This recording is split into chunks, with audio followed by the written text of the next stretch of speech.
Hey guys, welcome back to Let's Play Ghost Trick. It's time to save Cabanela from being killed by us, apparently. Notice that the living Sissel is actually colored blue. In the game, corpses are colored blue and inanimate objects are blue. And living people, like Cabanela, who's still alive in the present, or I should say in the past, is yellow. That means whatever's inhabiting our body right now hasn't brought us back to life. In fact, they're just manipulating our corpse. It's sort of in line with this whole manipulator thing we're looking at. One thing I like to get out of the way early, we got a clue that we weren't allowed to do any ghost tricks in front of this guy, so let's do this right now and see what happens when he notices. Yep, he's blue. Remember, we're red, Missil's green. This guy's got blue ghost tricks. What's going on? I've never seen the ghost world like this. So you're here, are you? He sensed my presence. Uh-oh. I noticed you. You think you can stop me, do you? He's talking straight to the player. I don't know why you're wearing my face, but you might as well give up now. I control everything. Damn it. Yeah, this basically accelerates us, including the life of this police inspector in white. Accelerates us to the same point. Notice that he doesn't even let Cabanela shoot him in this version of the events we just saw. So that solves nothing. We have to be very careful. This is the first time somebody actually cares. Who wouldn't notice what you just did? They were practically shouting, "Look at me, baby." Looks like it might be hard to save you under these circumstances. I guess I can't use my powers right in front of them like that. Guess I better rewind. Okay, so let's go back to the beginning, try this one more time. For the first time, unlike guys like Dandy, who just assume that the whole thing is their imagination, we actually care what we do in front of his field of vision. And basically his field of vision is basically anything to whatever side he's currently looking at. So the only thing we can do here is wait. That's a good boy. Gee, a hostage sure is a handy thing. Yeah, okay, we've seen this, but it helps to advance the timeline a little bit. We have to get down here into this lower room. If you notice, we can't actually reach anywhere except for some stuff in front of him right now. And anything we do on this side will notify him that we're here. So we actually have to wait for him to pound the stove. Remember, the reason why I pointed out that he was still a corpse is that it explains why he doesn't feel anything when he pounds the stove like that. Now that he's knocked us down, we can go down to the lower room and check this place out. It's a wreck. Looks like my room. Look at this place. The murder machine got murdered. Doesn't quite look like Kamala's old house anymore. What in the world happened here? I think I'm starting to remember. Something bad happened here, and now there's another death lying hidden here. What? Another death? Didn't I tell you from the start? Didn't I say there was a very important life valuable to the nation here? I thought you were talking about you. I'm just a crazy character in a white coat, baby. It's pretty true. Uh-oh. Well, the pigeon's alive. He's important, isn't he? It's kind of sad. Come to think of it, where's that old pigeon guy? I'll tell you where he's not. Alive. Anyway, let's get down and see if we can find what's left of him. And yep, you can see him on the right there, his core. So we can slowly sort of sidle our way through the wreckage of this place, down to where we can actually contact the guy. Let's say hi. Excuse me. Note that there's still more stuff to do below this room, meaning there's yet another room to look at. Are you awake? Yep, there he is. He even generates the pigeon in his mental image. Of course, I never sleep during work hours. Professor, do you recognize me? There's only one crazy character in white coat that I know of. He hasn't lost his memory. I'm not the type who likes losing things, but never mind that.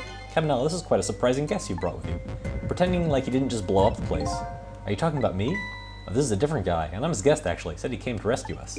Unlike you, my sharp friend, he still hasn't gotten his memory back. Pitiful. Ouch, that hurts. This guy did have a pretty sharp tongue when he was alive, too. Anyway, now we'll be going back to 4 minutes before your death in order to change your fate. But aren't we already in the past? Yeah, we already heard this explanation. I still don't see a path to saving Inspector Cabanela, but if we go back even further, maybe I'll find a lead. And I bet we will. Back we go again. Our second double jump in the game so far. This place looks awfully familiar. This is about 15 minutes before the start of the chapter. Check it out. We're still dead. How'd they get our body? How many times do I have to tell you, Professor? This place is dangerous. Well, we know that. Don't be daft. I can't leave now. He's completely dead, but just as I thought, I'm getting a reading. This is the source of his powers. If I remove it... Uh-oh. Is that the glowy thing that we saw? He's not dead. He's just not there. The true form of the manipulator isn't something you can detect. It's a spirit. So Cabanela knew about this all along? Ridiculous. Not only that, but apparently they suspected it was us, too. So you figured it all out, huh? Is he in the pigeon?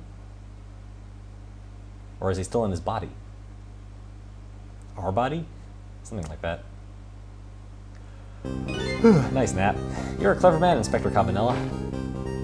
Action pose. So it's really true, I wasted a lot of time tonight because of you, Inspector. But it's all just like you said. I died 10 years ago. This body is just a vessel, a shell. I control everything. The shell, people, just like I control the Justice Minister and Lynn. So they just outright spelled out what we had sort of partially confirmed for us this whole time. So it's true, you were manipulating my baby that time? You made her shoot your shell. But why? Why would you do a thing like that? To create conclusive evidence, you know, on the security tape. Now she's a murderer too. She'll suffer just like Jowd did. Not really, now we have sort of an dead witness. Now then, Professor, I'm afraid it's time for you to die. I don't have any grudge against you, I'm even grateful to you. Oh yeah? Why don't you let me live then? I'll be leaving this country forever tonight. Before I do, I need to erase all evidence that these powers of mine exist. Along with the contraption in this room. They probably didn't actually have to move it. We know we can manipulate it. It's just style points, I guess. This time the thing will work the way it was meant to, and it'll be all over. Cupid won't turn this time. He'll shoot his little arrow this way. Happy birthday to us. Anyway, that's new. When did he find time to put dynamite there? Professor, look out! And now we know how Cabanela broke a bunch of ribs. Check Sissel Beta out. He didn't even flinch. Dynamite, eh? When the devil did he put... Okay. He planned it all out tonight. Having my baby shoot him, having his corpse disappear. His corpse disappeared? That's true. I remember the blue doctor. That medical examiner. Remember him? He was a complete and utter imposter.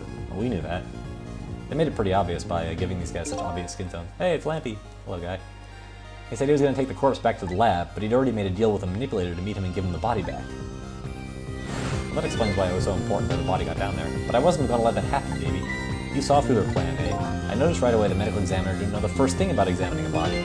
I knew it was a fake, so I tracked him down and bought him off. I had him smuggle the corpse to this room. That explains why Sissel Beta got here. I thought we could find the source of his powers. Of course, never in my wildest dreams did I think his abilities were powers of the dead. Anyway, there isn't much time. He's leaving the country before dawn, and I'm going to follow him, of course, after I save you two, but something's been nagging at the back of my mind. I remember what Ray said to me tonight. He said the spirits cease to exist when the day breaks. But if that's true, how could a spirit from 10 years ago still be here? No time for thinking now, baby. Action is the name of the game. Work your magic and take us back, even further into the past. To be fair, Sissel looks pretty alive. Or at least Sissel Beta, whoever he is. Even if he's technically dead. So anyway, we got some tricks to do. Let's see what we can get to. Not too much. There doesn't seem to be anything actually we can manipulate at the moment. We can try to open this door. We get a note that it opens up and apparently the professor's too heavy. I may look pretty small, but I'm pretty heavy set. He sounds so proud of that fact too. This door, such a pity. Too bad it doesn't open downwards. Sometimes life can be so hard, wouldn't you agree, Professor? That's why we're both dead. A door that opens downward, eh? Well, things are getting pretty packed down here. Check it out, it's a bunch of mice. A microscope. I wonder if that's relevant at all. And a tire. Look at all this stuff. Not too much we can do right now. We actually kind of have to wait until it's almost his death time. Check the hint. As you perhaps have already noticed, time is running out. Yeah, no perhaps about it, I know, but you know, there aren't a whole lot of things I can use my ghost tricks on in here. Looks like it's all over. Unless I find another path, I'm sort of at deadlock. Sissel! Hey, check that out. I know that voice. Help me! Where are you? Find me before I'm carried away. What's with the frail sounding call for help? He's here somewhere. A friend of yours? Yep, a little guy that looks a little fragile but has strength that'd surprise you. Well, he's asking you to find him. Before he's carried away, no less. But I'm almost out of time. Should I look for him? Yes, we should, in fact. And here he is. It's Leaf Missile. Here I am. Oh, hey, it's Missile. Welcome. What are you doing there? You really have to ask? Seriously, are you really going there? No, it's okay, never mind. Anyway, I need your powers. Will you help me out? Of course, how convenient. Here, let me come join you. It's not really trying all that hard. Note that time is still ticking up there. He's just kind of moving along. There he is. Okay, here I am, Sissel. Now maybe things will flow in a new direction. Even though the flow of the sewer is a little bit stinky. Haha, that's cute. Anyway, we get a little extra time just to move around his missile now that we've found him. So let's change to missile and see what we can reach from here. Not much, actually. But we can get missile temporarily out of the way, and then put Sissel, I believe, in his tire. Or maybe not. Well, never mind, we can move missile into this garbage truck, a garbage can. And so these two stacks of papers are exactly identical, meaning we can swap them. Sissel, my animal instincts are starting to surface. If you mean you want to chase them, I think you have to be alive to do that. There must be some kind of rat feast in that trash can. Those things usually make a bigger commotion than that. Bigger commotion, eh? Time to mess with some rats again. Let's swap these two, and sort of paradoxically, this makes more rats show up for some reason. Lets that rat get inside, and he squeaks and sort of notifies the rest of his rat brethren. First puzzle where we're actually nice to rats for whatever reason. That's what I call some proper commotion. They're making that trash can dance. Truth be told, I feel a little bit like dancing now myself. Well, that's pretty true. It's getting harder and harder to hold my wild instincts back. What a dangerous bunch. So we have a little time to kill. Miss has to get inside this garbage can, and then when it gets closer to the tire, we can swap them. Note that they're both round at the moment. So now that we've done that, we wait a little while longer. Now we have to get Sissel out of the trapdoor to anything. And then switch, and then notice that once the can drops, it's flat again. So meaning you can swap it with the trapdoor. Saves the professor. Look out! Any minute now. There's a note in this puzzle that says that you have to remember to save him in such a way that won't alert Sissel Beta to his presence. And that saving him at the last second is apparently exactly what does it. Sorry, little pigeon. As for you, Inspector, I have a little job for you. I can't move. I think I have 4 or 5 broken bones. I don't mind. It won't prevent me from manipulating you. Might make it hurt a little bit when I move you, though. Quite a bit, actually. Man, what a jerk. Damn you! Poor pigeon. Well, he's not as sad anymore. No, no, no, don't come down here. No! You'll give us away. Aw. Guess I was alright. Hooray! He's alive. I can't believe it. You lot actually pulled it off. Sorry, Inspector Cabanela, I couldn't do anything to help you. And there I am, poor broken heap of arms and legs, but no matter, I enjoyed the show. The magic disappearing act, that is nothing like it, baby. Yeah, except, unlike a normal magic trick, I'm the one that managed to vanish without a trace here. It's awfully sarcastic for a guy who just got his life saved. Anyway, we saved the professor, and we're at about the 50-minute mark here, so not kind of the editing I have to do. So let's go back and save Cabanela tomorrow on the next episode of Let's Play Ghost Trick. See you then.